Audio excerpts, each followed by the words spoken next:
안녕하세요. 네, 지저스 커넥션 김종욱 전도사입니다. 네, 오늘은 어떤 이야기를 좀 해보려고 하냐면요, 바로 고통에 대해서 이야기 좀 하려고 합니다. 고통은 어떻습니까? 좋은 것도 있고 나쁜 것도 있을까요? 우리가 만약에 고통을 주변에 당하고 있는 사람들을 본다면 우리는 어떠한 마음과 어떠한 기분이 들까요? 그 사람들을 바라보면서 어떠한 위로의 이야기를 해야 될 것인가요? 사람들마다 고통에 대처하는 자세들은 분명 다 다를 거라고 생각이 듭니다. 네. 교회 안에서 기도 좀 한다고 하는 사람들이 있죠. 예, 그런 사람들이 사실은 고통에 제일 민감한 사람들이 아닐까라는 생각이 듭니다. 또 반대로 생각하면 교회 안에서 기도를 조금 한다는 사람들이 가장 교회 안에서 상처를 많이 내고 다니는 좀 위험한 사람일 수도 있다는 생각이 듭니다. 꼭 그런 사람들이 또 이런 이야기 하잖아요. 좀 어려움을 당하고 있는 사람에게 다가가서 아이고 11조 안 돼서 그래. 아이고 감사원금 생활부터 시작해. 아, 저 사람 저 고통당하는 모습을 보니까 하나님이 사랑하지 않는 것 같은데. 에이, 뭔가 잘못이 있겠지. 저 사람 무엇이 있으니까 저렇게 하나님이 복 주시는 것도 아니고 고통을 주는 거 아니겠어? 저 사람 내가 신앙생활 할 때부터 내가 알아봤어. 진작에 알아봤거든. 이라고 이야기를 해요. 아무리 하나님께 응답을 받았다 하더라도, 또 자기가 기도 좀 많이 한다고 생각한다 하더라도 그렇게 이야기하는 것은 좀 심하지 않을까? 오히려 그런 걸로 인해서 상처와 고통과 아픔을 더 줄 수도 있다라고 생각이 들어요. 하나님께서는 우리에게 지혜라는 것을 주셨어요. 지혜라고 하는 것은 물론 하나님의 말씀을 통해서 우리가 삶을 해석하고 하나님이 주신 말씀을 통해서 우리가 삶을 이해하고 살아가는 것 또한 지혜라고 볼 수 있겠지만, 상처를 이미 받고 고통을 이미 받고 있는 사람들에게도 말을 조금 더 지혜롭게 해야 할 필요가 있지 않을까라는 생각이 들어요. 아무리 하나님께 응답을 받았다 하더라도 상처 있는 사람들에게 함부로 말을 한다면 그들의 그 아픔과 고통을 이해하지 못한 채 그렇게 말을 하는 사람이 있다면 정말 잘못된 것이라고 생각이 듭니다.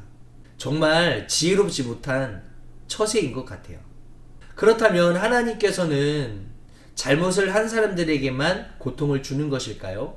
하나님께서는 사랑하는 자들에게도 고통을 주신다 말씀하셨어요. 예를 들어 한나의 불임에 대해서 생각을 해보자고요. 하나님께서는 한나의 불임을 통하여 고통 중에 있게 하셨습니다.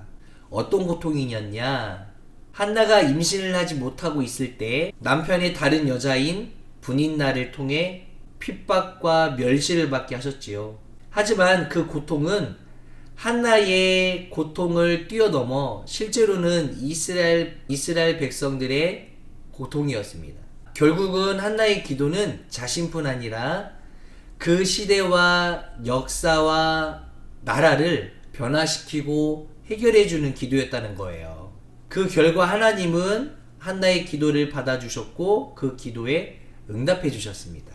이런 모습은 어디에서 또 볼 수가 있냐면 아브라함의 아내였던 사라를 통해서도 우리가 볼 수 있습니다. 사라는 불임을 하던 중에 하갈이라고 하는 첩을 통해 멸시라고 하는 고통을 받게 되었습니다. 하지만 이후에 하나님께서는 약속대로 사라를 통해 아브라함의 후손인 이삭을 낳게 하는 말씀의 성취를 이루셨습니다.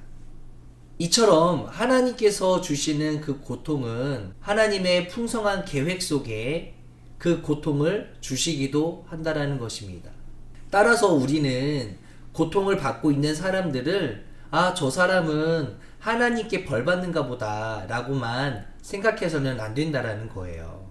여호수아 5장의 말씀에 보면요, 여호수아가 이스라엘 백성들을 이끌고 이제 가나안 땅을 넘어가기 전인 요단강 앞에 섰을 때 이스라엘 백성을 이끌고 온 여호수아가 있는 쪽, 그러니까 요단강을 건너기 이전을 강 2편, 그 다음에 요단강을 건너간 그 다음은 강 저편이라고 생각을 해보자고요. 하나님께서는 그동안의 광야 생활을 해왔던 자들을, 이스라엘 백성들에게 만나와 메추라기를 통해서 배고픔을 느끼지 않도록 하나님께서 다 챙겨주심을 우리는 볼 수가 있습니다. 그런데 강 2편에 있던 이스라엘 백성들이 강 저편에 있는 가나안 땅으로 입성하기 위해서는 요단 강을 건너가야 되는 상황이었어요. 저희 학교의 교수님께서 그런 말씀을 하셨어요. 그 요단강을 직접 가서 눈으로 보니까 요단강이 되게 폭이 좁다라는 거죠. 누구나 건널 수 있을 정도로. 그런데 곡식을 수확하는 그 계절에는 요단강의 물줄기가 엄청나게 세게 내려오고 강폭도 한 10배에서 20배 정도의 폭으로 넓어진다고 하더라고요. 그냥 사람이 쉽게 건널 수 없는 상태? 하나님께서 여호수아와 이스라엘 백성들을 이끄시고 요단강을 건너기 바라고 계셨을 때의 강폭은요, 엄청나게 강폭이 넓고 물살이 엄청 빨랐다라고 해요. 그러면 이스라엘 백성들은 이렇게 생각해 볼 수 있잖아요. 하나님, 저희를 그렇게 사랑하신다면서요. 강폭이 좁았을 때 건너게 하시면 좋은데 왜 강폭이 넓을 때, 물살이 셀 때 넘어가게 하십니까? 목숨이 위험할 정도로 대단히 위험한 상태인데 왜 건너게 하십니까? 왜 지금 이 시기 때에 넘어가라고 하십니까? 라고 되물어볼 수 있는 거예요. 그런데 앞전에 제가 말씀드렸던 것처럼 강 저편에 있는 가나안 땅에는요, 곡식을 수확하는 시기였다라는 거죠.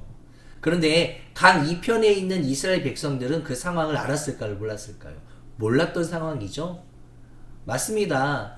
나에게 고통을 주시는 이유와 나에게 정말 힘듦을 주는 이유는 분명 하나님께서 이미 계획해 놓으셨던 부분이라는 거예요. 그렇기 때문에 우리는 하나님의 말씀에 순종함으로 우리는 그 말씀을 따라가면 된다라는 것이지요. 이처럼 우리에게 고통을 주시는 하나님은 그 너머에 있는 하나님의 뜻하신 바가 분명히 있다라는 겁니다.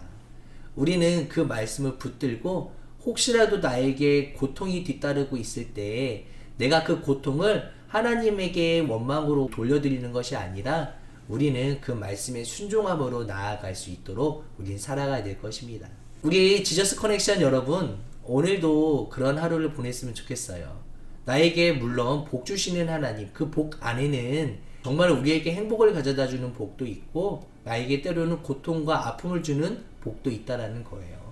어찌됐든 우리에게 어떠한 시점으로 맞춰져 있는 복이다 할지라도 기쁨과 감사함으로 감당할 수 있는 오늘 하루의 삶을 보냈으면 좋겠습니다. 따라서 고통 중에 있는 사람들을 우리가 함부로 평가하지 않았으면 좋겠습니다.